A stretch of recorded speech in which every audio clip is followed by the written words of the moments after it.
All right, so today we're talking about 8 beliefs for healthy growth. And this is something that a couple of them we've touched on before, we've discussed, and then a few that I'd really love to just dive a little bit deeper into. So I'm going to let you throw the first one out. So we're talking beliefs here. And the reason why belief is so critically important, especially in the life of a leader, is like your beliefs absolutely drive your behavior. And so often, we live in a willpower oriented world oftentimes that we think we need to engage in behavior modification. And oftentimes what we actually need to do is we've internalized some poor or not true or false beliefs. And if we can reorient our beliefs, well, then we can reorient our behaviors more sustainably. And so with that, the first thing that we have to believe if we're going to practice healthy growth, the first thing that we have to know, we've said it before, health and growth are not the same thing. Which is like such a simple statement because it's literally 2 different words. Of course, they're not the same thing, but I think we often get them confused, you know? How do they interact? Like, is it a spectrum? Is it something like, I guess, what does it look like when you have one and not the other? Yeah, it's a good question, and I'd be interested to know your thoughts on that question too. I think that we often perceive that if something is growing, particularly in terms of quantity or size, then we just assume that it's healthy, right? From a spiritual perspective, I think this is like very visible in the way we talk about churches. We're like, oh man, this church has grown so much. They now have, they start at one campus, now they have 5 campuses, and they now have X number of thousand people attending, and it's crazy. We hear that and we're like, oh man, that's so cool that it's really healthy, right? And it's like, well, really, we just said it's growing, which is a cool thing, and that's a good thing, and we praise God for growth, but don't just assume that the fact that it's growing means that it's healthy. And where that really, really matters is for the people that are responsible for stewarding both the health and the growth of the ecosystem or the organization, is like we can get this idea, well, are we healthy? Of course we are. We're growing. We added 3 locations in the past year. Of course we're healthy. It's like, well, I that's not how I would answer that question, is what I would say. Yeah, that's really interesting. I don't remember who it was at church. This is a few years ago. One of the pastors was up front and he was just like, we have a formula for like getting butts in seats. Like if we wanted to grow this church, like there's an actual formula to becoming a mega church or to growing, in that capacity. And I mean, the reason they were bringing it up was because it is not a bad thing when churches grow in that way, but like that is not what we're prioritizing in this season and for our community. And so they were just saying that they were focusing on other things. It's not really that different from what you and I were talking about this morning before we even started recording. Is it can be so easy to get focused on what we're busy with that we miss out on health. And what we're really saying when we talk about health is like the vitals, right? Like, if you're like, hey, I can run a sub 3-hour marathon, and you go to your doctor and your doctor's like, okay, but your cholesterol is going to kill you. And all these other vital markers that are critically important are like really in bad shape. I'm thrilled that you could run a sub 3-hour marathon. That doesn't mean that you're healthy, right? Yeah. And I think it's the same thing. There's certain things that are like that. They're actually not all that different person to person. They don't change that much, but they do represent a healthy individual. And we shouldn't just take those for granted because we're growing. Yeah. In a lot of contexts, when it comes to growth without health, there are a lot of formulas out there. There are a lot of rules you can follow, frameworks. Is there a framework for health?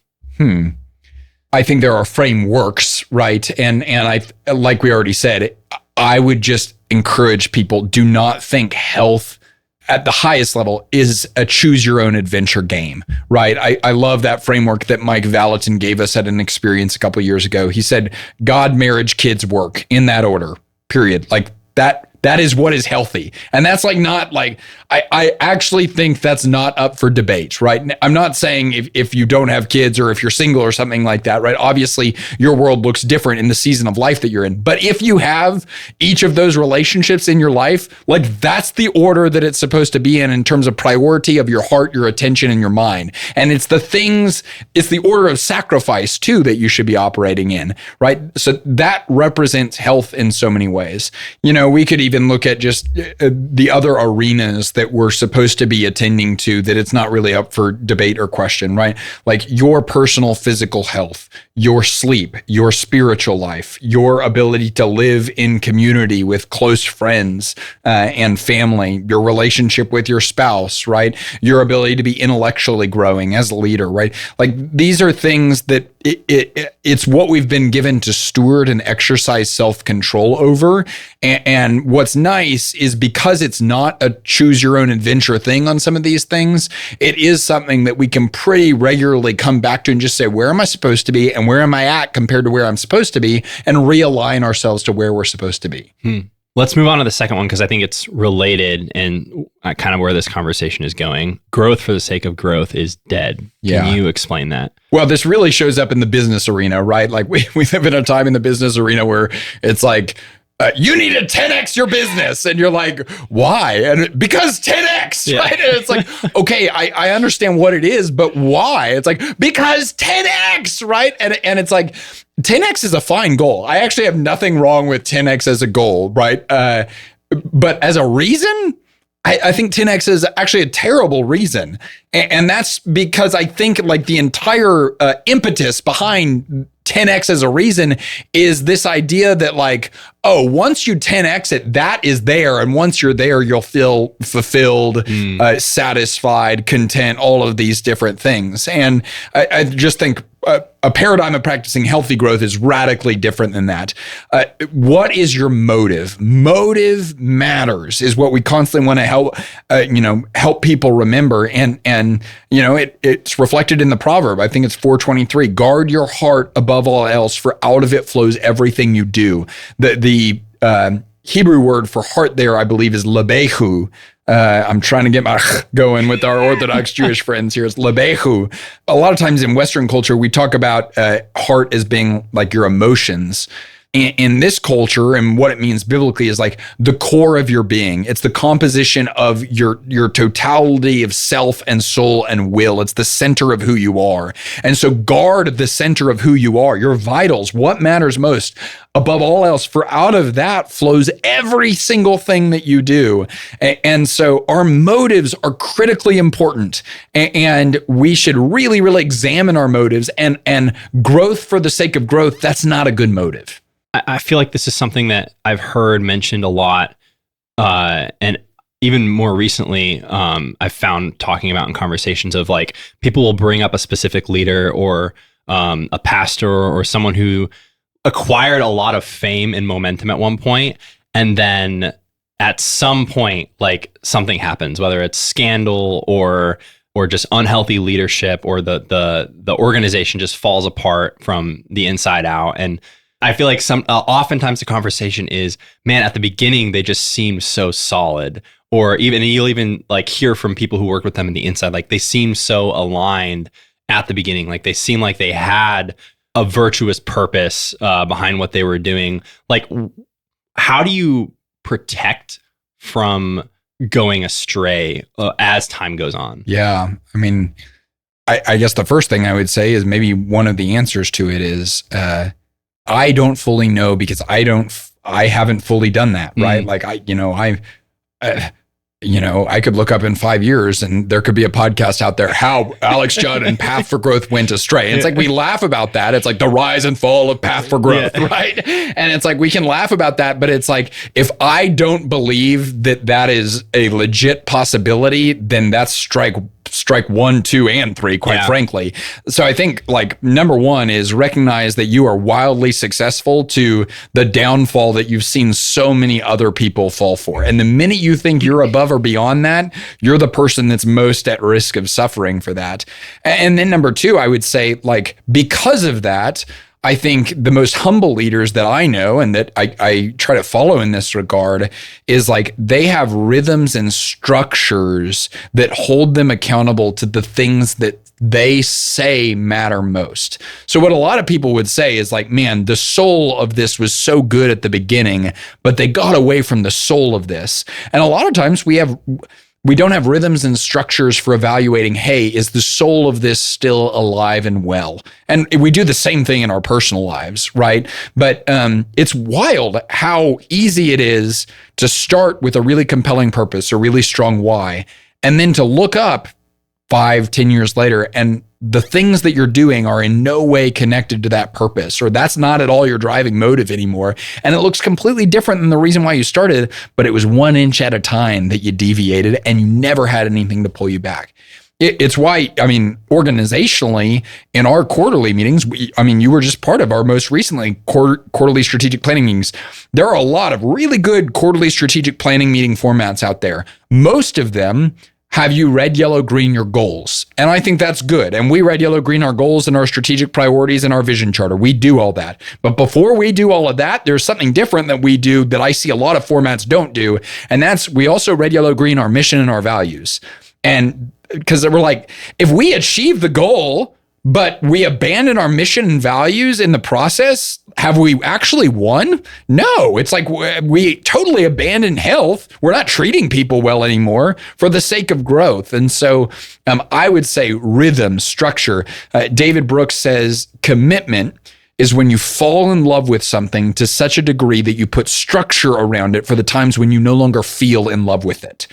And man, leaders get on the roller coaster of growth, and it's exciting and it's energizing. And that roller coaster will take you places unless you have things to anchor and tether you to the things that actually matter most. I think you've already spoken to this a little bit, but like, why do you think that's so common? Like, why do you think it's so common for leaders to stray in that way? Yeah. And it's so disappointing that it's so common. There are so many stories and like everyone talks about the stories. And then some of the people that are even talking about the stories end up having the same story written about them. Right. And it's not even just like, oh, this is like a thing that has existed, in the new world that we live in. It's like for 2,000 years, people have been thinking riches are the answer, fame is the answer, power is the answer. And so I'm going to go get all those things. And then it's going to result in either, me being completely depressed because the thing that I thought the answer wasn't, or me letting down,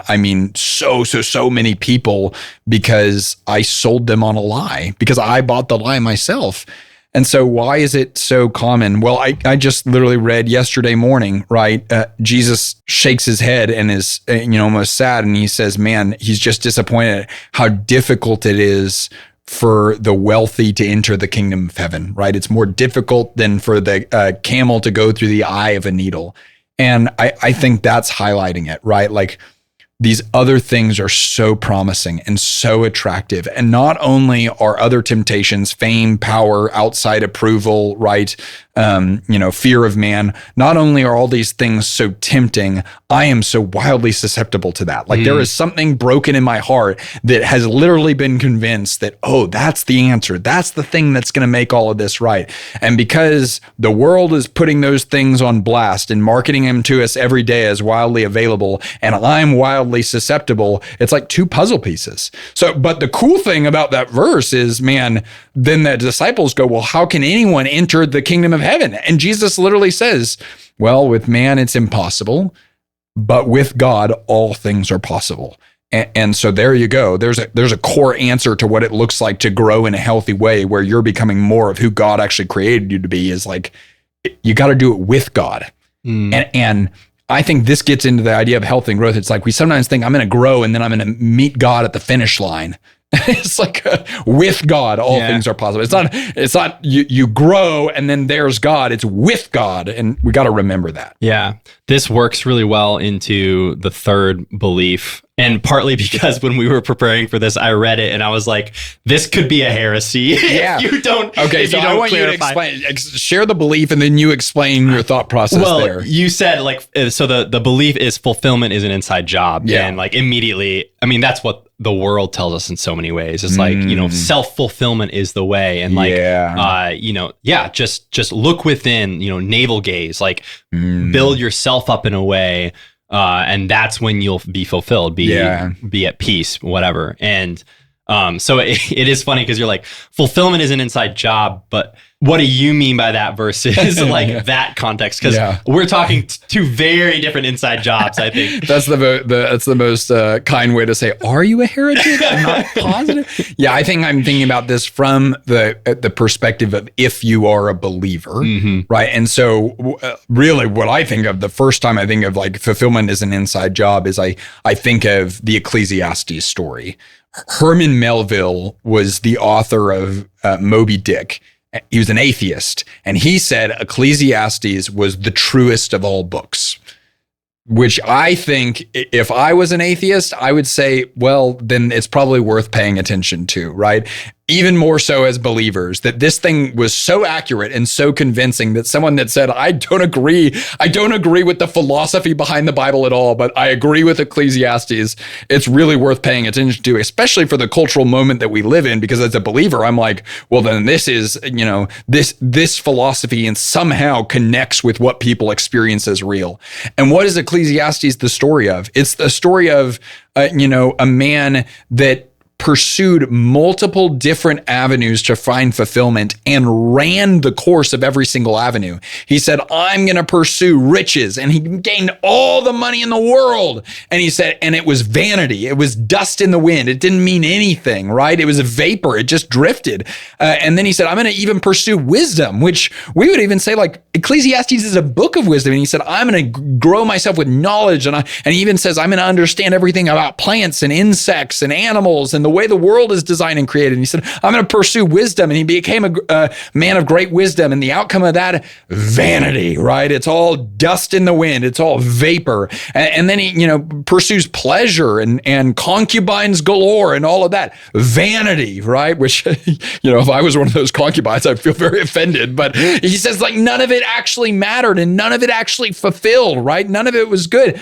And what he comes to is like, what is life actually about? He says like, eat, drink, find enjoyment in your toil, and glorify the God who made it all possible. And like you are dust, from dust you came, to dust you will return.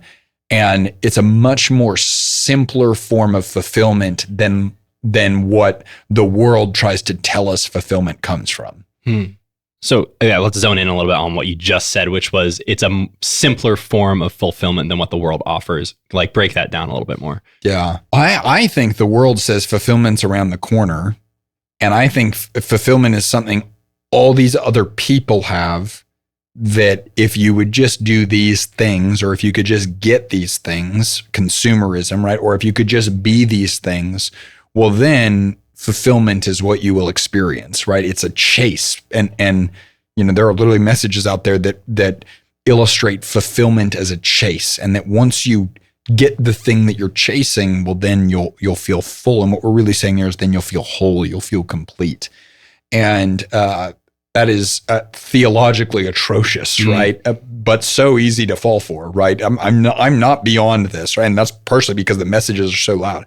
But let's just think for a second how good that message is for marketing, right? I mean, this is your sphere on our team. And it's like why I think healthy growth for marketing is a really, like, I want us to teach on that topic. I want us to talk on that topic. I want us to think about that topic because standard marketing oftentimes is rooted in convince people that they've got this problem, that if they don't solve this problem, they will not be okay.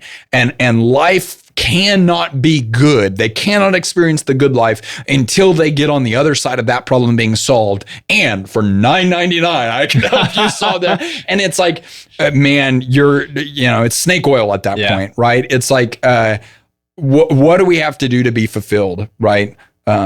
Love God and recognize that he loves you. Love people, right? and do good work that you deem meaningful because it's what he created. And like, that's it. Eat, drink, enjoy the toil that you've been given to do on this earth, right? And that is fulfillment. And we make it overly complex. Yeah, I think contentment is a really interesting conversation. That's the next one too. Yeah. Do you want to say this one?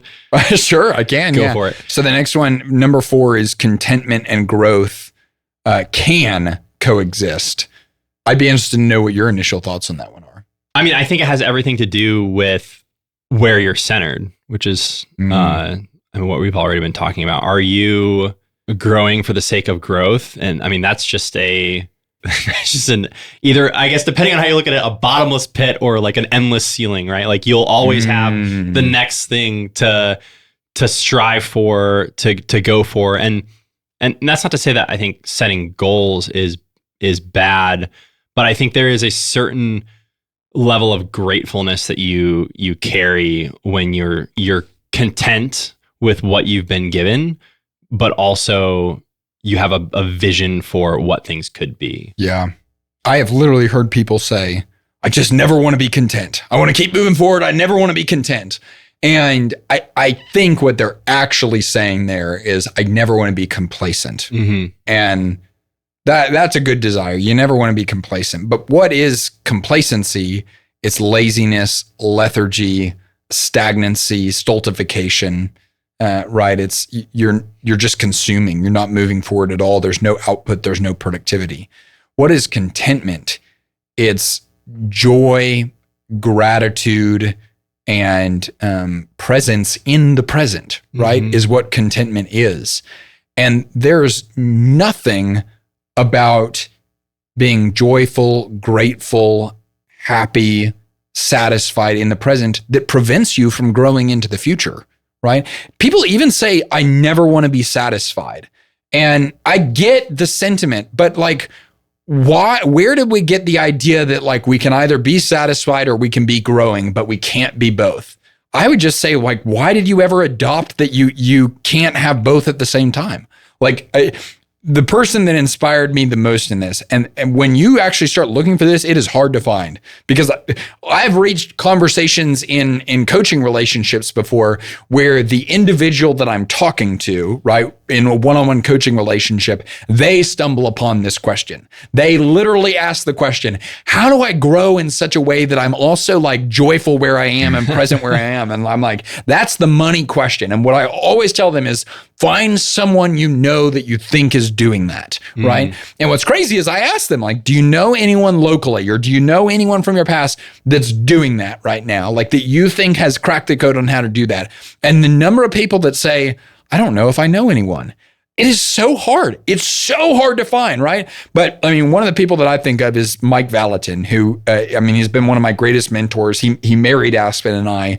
The dude is just like, he's like one of the more intense people I've ever met. He's always moving forward. He's like always growing. I'll never forget. Like I first met him when he was in his late 50s, right? And in his late 50s, he was telling me about a sprinters camp that he had just signed up for, that he was learning how to sprint better because he wanted to get a faster 40 time. I was like, that's pretty epic, right?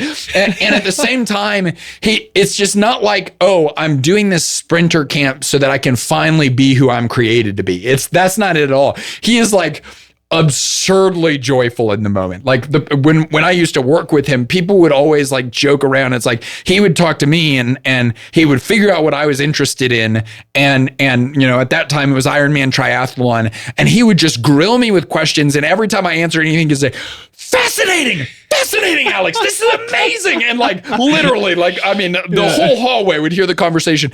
And then 2 hours later, I would hear him talking to my friend who loved Disney World, and he would be asking him questions about Disney World, and he would be equally enthusiastic. He'd be saying, fascinating. That is amazing, right? And it's just like the guy was so content. He was overflowing with joy and simultaneously growing and moving forward. It's like that's what I want. And if we want that, we better have examples of it in our life. This is related, so I'll share it. But I took a swiftwater rescue course once, and it was with a group of rescue swimmers, and we were in the middle of like nowhere in Northern California on the Trinity River, and we're practicing catching eddies. And so what that is like when there is an area in the topography of a river where the water is flowing forward, it's flowing downstream, but then there's a spot that essentially gets backfilled because it's not covered by the downstream. It creates this like reverse current. Oh. And it's actually like kind of a safe haven in any water rescue situation. Or like if you're a waterman, if you spend time on the river kayaking and things, like it's a place you can pull off to kind of rest. And wow. so one of the things that we learned in this course was to like pull off and catch these eddies. And there was a guy in that class who was same thing, like endurance athlete, like always just felt like he was just pumped with endorphins and just always smiling, always had a good disposition. And we're practicing catching these eddies, and we're staying at the edge of this river. And there was one you could catch, and then there was another one that you could catch. And then if you didn't catch that one, you were just like downstream. And sure enough, he tries the first one, he doesn't make it. Tries the second one, doesn't make it. And is like, we're just watching him get like, we're like, nobody has gone that far down the river. Like, I don't know where he's going to pull up. And you just see in the California sun, like his pearly white smile just going all the way down. It's like, he doesn't know where he's going. We don't know where he's going, but he's just smiling the whole way. Having a good time. We're having a good time. Yeah. I mean, and that's what I think, because it would be so easy. You know, I could see myself being the person that's like, dadgummit, I missed it. And then I missed it again. And then like your reality isn't lining up with your expectations. And so now you're frustrated and upset. And man, I certainly go up and down on this. But I think last week I was telling Aspen, yesterday was Sunday. So I was telling Aspen this yesterday. I was like, man, I slept better this past week. And I think one of the reasons why I slept better is because there were a couple things that happen. Like there's always things that happen that are outside of expectation, or that are a bummer, or that are like just, you know, different than what you thought it was going to be, things like that, or even mistakes or failures or things like that. Right. And there were things that happen. And I felt like last week I did a good job of like, oh man, that's interesting that happened. What is God teaching us in this?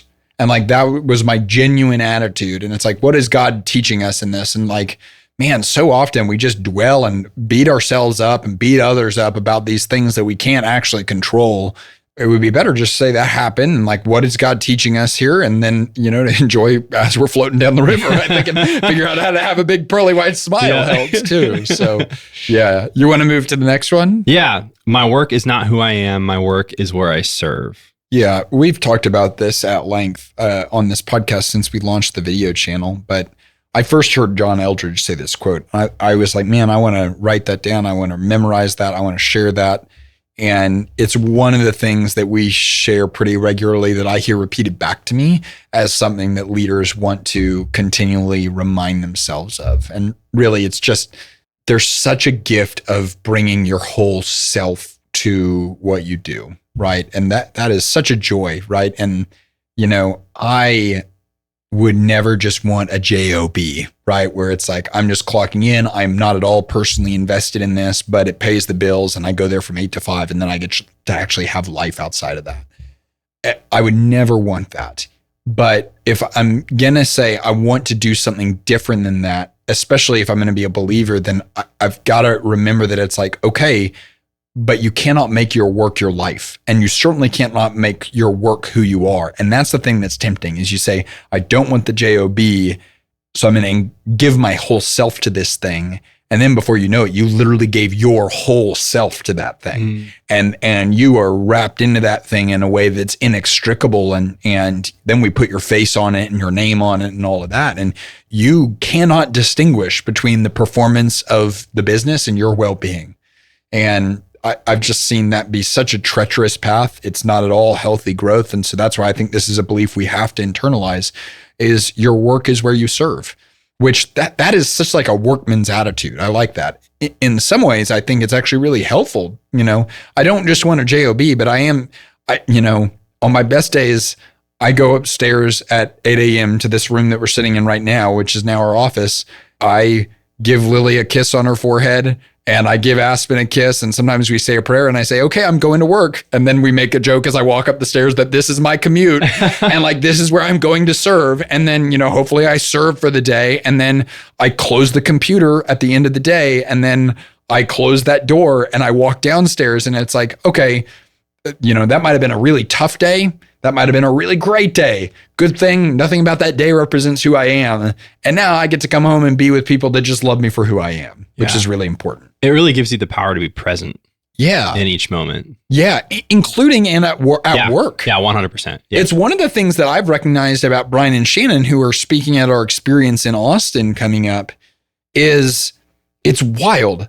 I mean, objectively, if we're just going to put it on paper, they are incredibly more successful than I am, right? If we're putting it on paper. They're also older than me, so I'm going to try and catch up to them. But I want to give them a run for their money. But on paper, they're more successful than I am. And what's interesting is they take it less personally than I do. Like everything, they take less personally than I do. And, I think of the way I take things so personally as a great strength. And in some ways, I actually think their way of doing things is an incredible strength because what did I hear someone say? I wrote it down yesterday because it was so good. They say, like, I don't want to be a crystal chandelier. I want to be a rubber bouncy ball, right? That when stuff happens, we just respond. And it's not like something happened, my world is shattered, right? It's like, don't be so sensitive. Don't take it so personally. Just respond. Just bounce back. Yeah. Do you have any examples for what this has looked like in your life when it wasn't healthy? Yes. I paused a little bit just because I always want to make sure I'm not being overly raw and transparent before I've talked through things with Aspen and with people that I consider wise counsel. But we had a genuinely really good conversation about this yesterday, so it feels appropriate to me to share. In some quiet prayer and reflection time associated with a class that you and I are in at church, one of the questions associated with the prayer and reflection time that I was doing is it said, like, what are some things that you notice about this season that you want to be curious about or something like that? And one of the things that I realized that, thank God for this little speed bump, right? Because otherwise I wouldn't have recognized it, I don't think, and the ramifications could have been really bad, is like, man, I'm like kind of operating with this lingering feeling, especially with our daughter now and work. And I mean, it's an incredible fruitful season at work, which is really cool. And I still have only been married for, 2 years now. I realize, like, I am living with this lingering feeling of like, I'm not doing enough. Like I'm just not doing enough in any of those arenas. And I said, like, the thing that I wanted to be curious about is, like, what exactly am I defining as enough? And in that moment, I could not answer that question. And it spurred a really, really good conversation with Aspen and I about enough and like what that actually means and all of that. But what really was going on there and why it connects to this is it wasn't just I'm not doing enough, it's I'm not enough. It was actually a belief that was an identity statement that was absolutely affecting the way that I did things, right? Whereas conversely, like, if I just say, man, what is actually enough? Well, enough is, number one, I have to believe that I am enough, like with Christ, for all of the areas that he's given me to steward.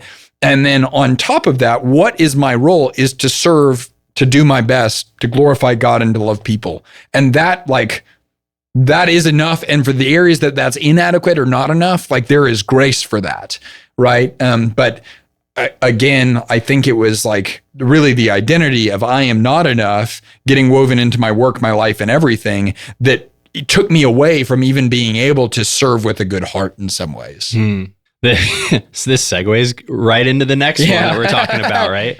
The number 6 is my standard is commitment, not perfection. And so I guess in this context, that enough was like this somewhat ominous standard of perfection that you had placed. Dude, yeah. And I mean, I'm sure people can empathize with this. Like, we have a 1-year-old daughter. She has a very rare genetic disorder that makes her incredibly demanding, but she is just such a joy right now. She's so much fun. But she's now walking. Praise God for that, because that's actually not a given with the disorder that she has. She's walking all over the house, right? And literally, like, her favorite thing to do is to open drawers and pull everything out, right? So, like, that's something going on. On top of that, like, we've been in this house now for a little bit over a year, and it's like we're trying to solve for grass in the backyard in the middle of the desert. And grass is like a really hard, like we tried one summer and it just flat out didn't work. And so now we're trying again and I'm trying to solve for that. Meanwhile, we've got a tree in our backyard that I'm trying to bring back to life and I cannot figure out what's wrong with it. Like I'm trying to revive this thing. And meanwhile, I'm telling myself like, I'm the healthy growth guy and the one tree we have in our backyard is dying. And like, you know, like we're often figuring out what's for dinner like halfway through the day. And there's just all these things that it's like, I can convince myself one day we're going to get to a spot where there's none of those things because we, you know, like the little hinge that's broken on the door is fixed. The grass is all fully grown and the tree is fully grown and healthy and like everything's well. And all the stuff that Lily pulled out the doors is pulled up.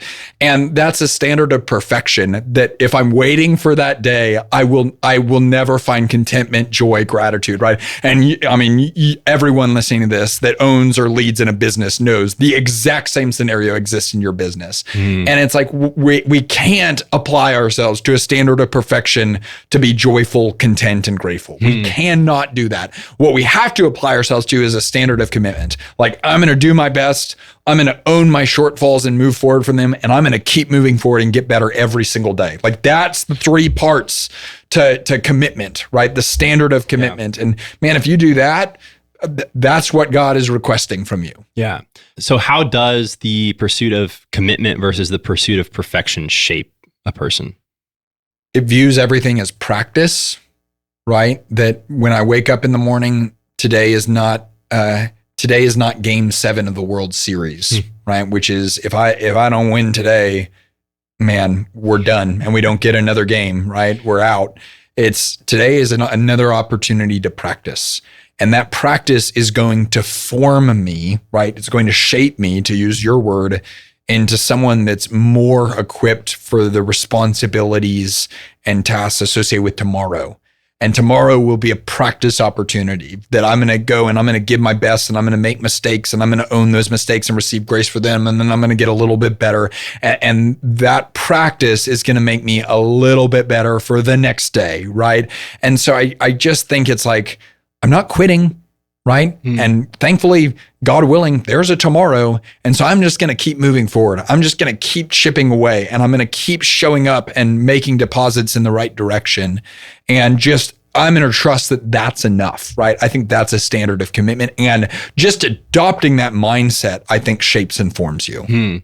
I mean, to use the example you used earlier with the rubber and the chandelier, and I think maybe even like clay versus a chandelier. One, like the standard of perfection is fragile and it creates a system that is fragile. That's right. Like the standard of commitment means you have the understanding that like life is long and that it takes time to grow and to be formed and to change. And like, yeah, be clay, be rubber, don't be the chandelier. Yeah. There's actually, I wrote his name down for later in our outline, but I'm also going to reference him at our long game leadership talk in Austin coming up. Founder of Patagonia, he refers to himself as a reluctant business owner. That sounds about right. Yeah, his name is Yvon Chouinard is his name. And he says, his book, just brilliant, is Let My People Go Surfing is what his book is titled. And like the way they run work, this is like his version of freedom and responsibility. Is like, these are our work hours, but if the waves are good, you should always leave. Oh, that's incredible. Yeah, very cool. And so they did growth for the sake of growth for a while. It's part of the story of Patagonia. And because of some inventory things and some quality things, they were moving at a pace that they couldn't guard quality. They were way over indexed on inventory. They were way over leveraged. And it almost tanked the company. It almost tanked the mission of Patagonia. And he said they had a very firm line in the sand moment where they basically said, from now on, we will not do this anymore. We are going to build this company in such a way that it will be around in 100 years. And so instead of prioritizing our quarterly numbers or our next sales goal or just beating what we did last month, we are going to operate as though we are going to be around in 100 years. And that's what we're aiming for. And that's expanding your time horizon is what that is. And what's crazy is the minute you start thinking about building a 100-year company, it's this paradox that happens is number one, you realize today doesn't really matter. Like in the context of the history of this 100-year company, today doesn't really matter, right? This is one of so many thousands of days, and today doesn't really matter. But then in the context of a 100-year company, today really matters. Like if we can't do today right, why do we even get the right to think about 100 years?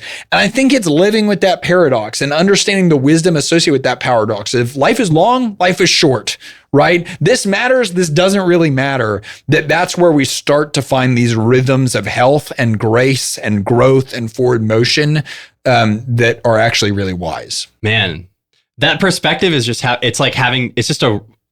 a right view of yourself, like a right perspective of yourself. Like, I mean, we're believers, right? Based on what scripture tells us, like there is significance to life and significance to our lives.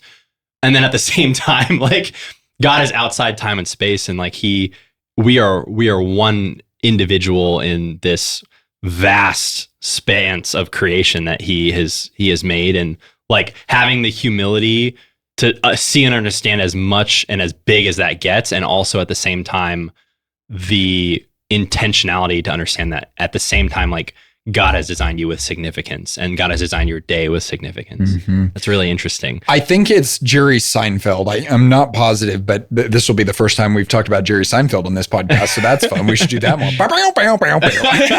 So we do, but I think it was him. Which I don't think he's a believer. So I would actually want to ask him questions about this if I ever got the chance. Jerry, if you're listening, we'd love to have you. But he has a sheet of paper printed with a picture from the Hubble Space Telescope. I believe it's from the Hubble on it. And he explains the picture. And you basically see all these, what looks like stars, right? And you're like, oh, wow, that's so beautiful, all the stars. And if you actually understand what the picture is of, he says like every single one of those like glowing dots that you see is a galaxy that is comparable to the size of the Milky Way galaxy that our solar system resides in. Like it's not even just our solar system. It's our solar system resides in a galaxy, and every single one of these dots is one of those galaxies.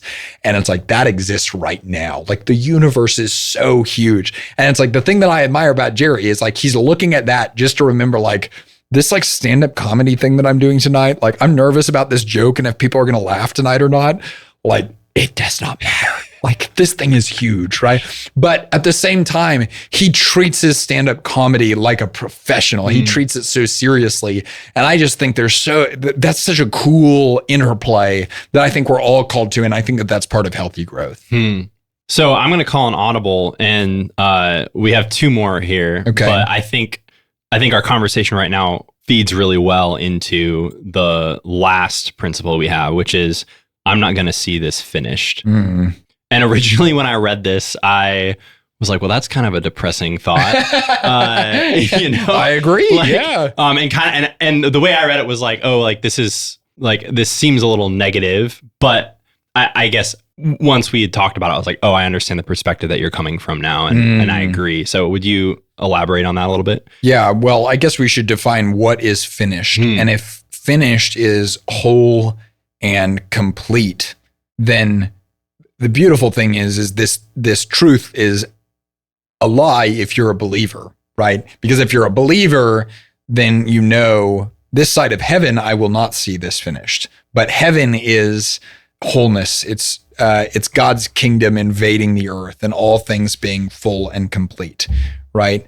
There's a great book by Mike Goheen, who lives here in Arizona, called The Drama of Scripture. And he just asserts that the Bible is the true story of the entire universe. And within that true story, there's four movements, right? Creation, fall, redemption, and then restoration. And theologians call this unique time period that we live in called the already but not yet, meaning redemption has occurred, sin has been defeated, God's kingdom is actively invading the earth, but it has not fully invaded the earth, is the thing that we have to remember.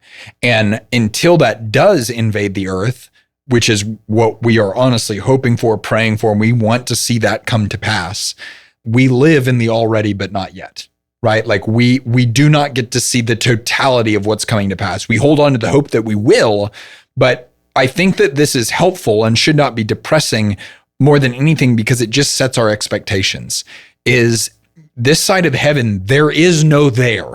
Right. And this is where I am as much of a sucker for the race or the mountain or the ladder analogy as anyone else. I love those analogies and those metaphors. Eventually, the metaphor breaks down because this side of heaven, there is no there. And if you're expecting there to be a there where you're like, finally, everything in my life is exactly as it should be because I individually and personally made it that way, you are going to be incredibly dissatisfied, and you are by nature engaging in unhealthy growth because you're setting yourself up with unrealistic expectations. I think what you're longing for there is a hole that only heaven can fill. And in the meantime, you say, man, I'm going to walk with God not in peacetime, but in wartime, and I'm going to play my part in that wartime mentality, is what I would say. So that hopefully that's not heretical, and hopefully that reframes the way you originally read I think you're good. Yeah. Yeah. Anything you'd add to that? I think before we hit record, you were talking about Moses, and I thought that was a really compelling example of that, especially since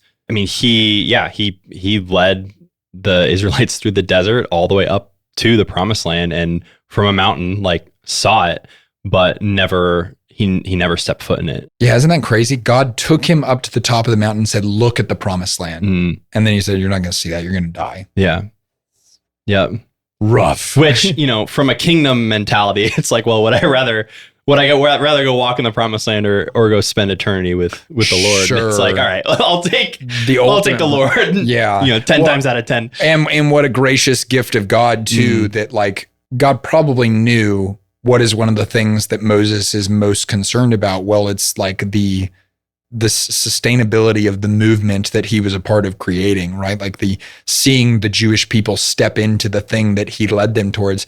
And God did show him that, like, which is so cool. And then, there's so, in Numbers and Deuteronomy, I think, like, Moses does such a brilliant job of executing intentional succession. Like the way he hands off authority to Joshua so that Joshua can be the one to lead them into the promised land.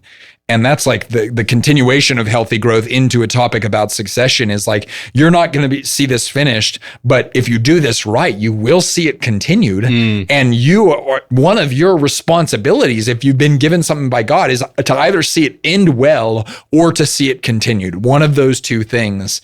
And Moses is a great example of seeing something continued well, I think. Yeah. So we'll move on to the last one. God's promises are not found outside of God's boundaries.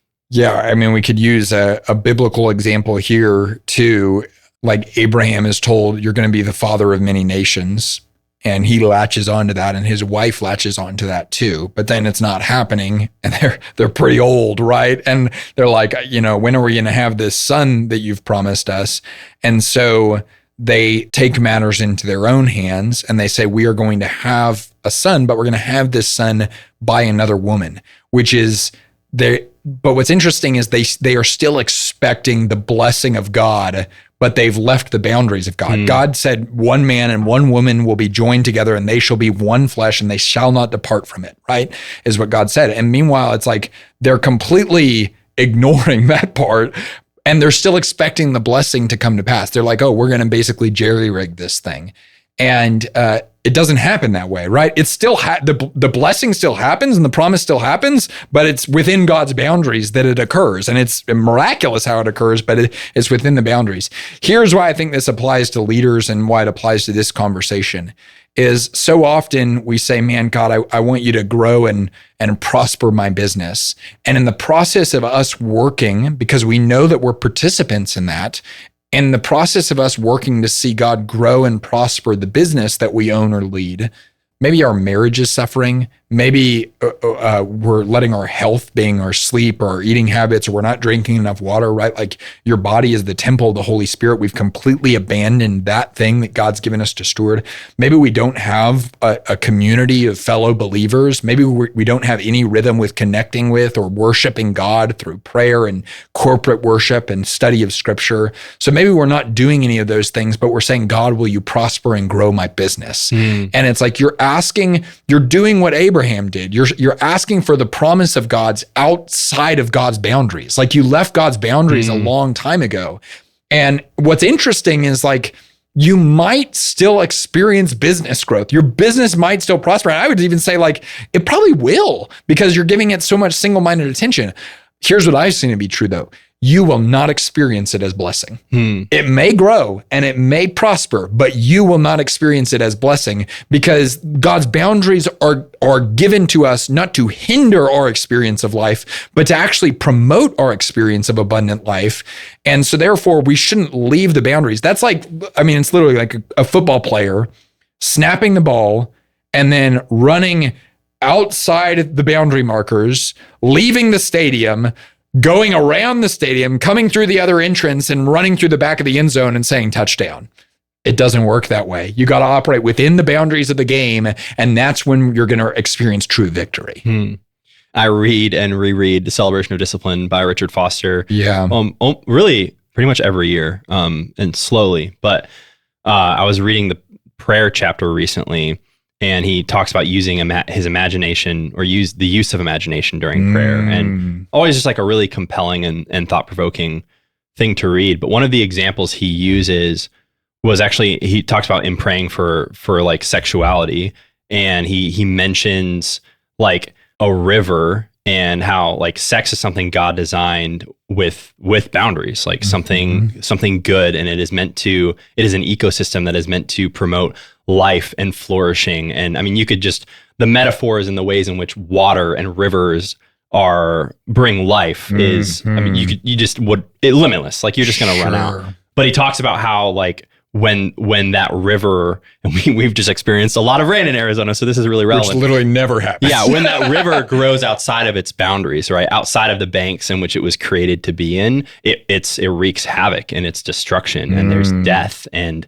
that idea of like within the boundaries that this was created and that this is meant to be, it is a beautiful thing that brings life and joy and fulfillment and flourishing. But like when that breaches beyond the way that it was designed, it's going to cause chaos. Yeah. And it's probably a good exercise for all of us to say, physically very evident how that applies to sex, applies to money, applies to leadership, applies to marriage, applies to kids, applies to personal growth, all of it. And it's like probably a really good exercise to ask, like, what's the river? Like, what are the banks that God gave me for this thing? And like, am I operating within those banks or am I overflowing beyond those banks? So Ben, I love that illustration. That's so good. Yeah, really powerful. All right. Was there anything else that you wanted to say on this topic? I would just say that things changed for me in our business when I adopted a sense of resolve around healthy growth. Because quite frankly, you're probably going to stick out like a sore thumb. And because it's very countercultural, you're going to be doing things that are different they're so different sometimes that you're like, is this even right? Like, should I be doing this? And so you really have to have a sense of resolve around, I am going to grow this in a way that's healthy. And you have to have a vision for what that looks like, and then get around people that value that as much as you do. Because in isolation, healthy growth never occurs in isolation. I actually believe that. So get around other people that value that are pursuing that want that. No one's going to be perfect at it, but find people that are committed to that. Because number one, you're going to find people that are a couple steps ahead of you. But then number two, you're going to be reinforced in the journey, because it's definitely a journey. It's not a destination. Well, thank you. Thanks, Ben. Hey, y'all. Thanks so much for watching. If you want more content like this, we've got some killer stuff planned. So make sure you rate, review, and subscribe. Let's go. Let's go. Let's go.